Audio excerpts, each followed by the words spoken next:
I'm Grace Joseph, and you're onto the Gracia Memoir session. The first thing you'll often get after a deep retracement is sideways movement, which is what we've begun to see now.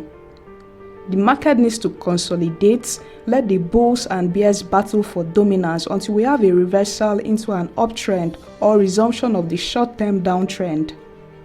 Now, the longer we consolidate, the more explosive the next breakout or breakdown is gonna be. I'm Grace Joseph, and this is the Gracia Memoir session. Recall that our current price action is close to the monthly resistance, which means we have a lot of playing field between 47k and 26k. I like to believe I'm not the only one eyeing this zone because hedgers, large investors, and retail traders may also be seeing it. And we may all be thinking alike. Is there a chance that we could buy the top crypto at a more discounted price? If it's possible, why the rush to be the guy who holds the bag? That being said, it would mean lots and lots of buy orders are sitting within this zone because who wants to pay more when they can pay less for the same amount of coins?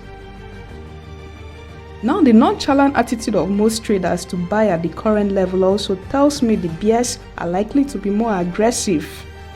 Because if they short from here, the distance from where they will place their stop loss is not far from the resistance. Hence, their risk to reward is very attractive. But as a bull, if you long at this point, you'll be getting a very poor risk to reward because if the monthly resistance fails to breach, a break of even the weekly support levels on the next pullback can do a lot of damage to your portfolio. Now, is there any fundamental news out there that could also help drive prices higher? Let's see. Binance made the first move to acquire 43,000 bitcoins around an average price of $46,553. But 5 days after that acquisition, we saw BTC fall below 40k. Tesla is also giving it a go by accepting Dogecoin for its right, but even the asset has its own cross to carry and propel a bull run. That aside, an easy way to know that our short-term downtrend is coming to an end is when our impulse move to the downside becomes shorter or has the same length as the corrective moves. The only thing about having a bearish stance like mine is that you could miss out on an opportunity to buy Bitcoin and alt at a cheaper rate.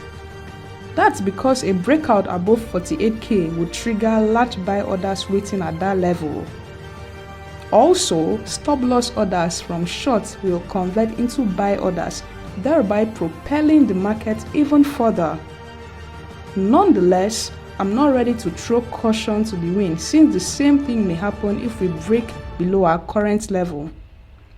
Short orders below current support will be triggered and stop loss orders on longs below the same support will convert into sell orders. The last week of January will surely be an interesting one since large buy or sell orders may be launched just to manipulate the closing price of the month's candle. It would be nice to see this month's candle have the same close as last month's candle since that would be a counter-attack. The point is, we need a candle that closes at or near its high irrespective of how low it declined during the month to at least offset some of the bearish momentum. An upside move close to the real body of last month's red candle presents a good shorting opportunity to anyone who missed out on the major downside move while waiting for confirmation. And if we rally that far close to the high of that red candle, it won't be an easy feat to overtake an evening star. We may as well prepare for the first lower high in confirmation of the official start of the bear market. And given that the signal will be gotten off a monthly time frame, the bear market could last for months, if not years. That will be all for now until next week on another session on Gracia's Memoir.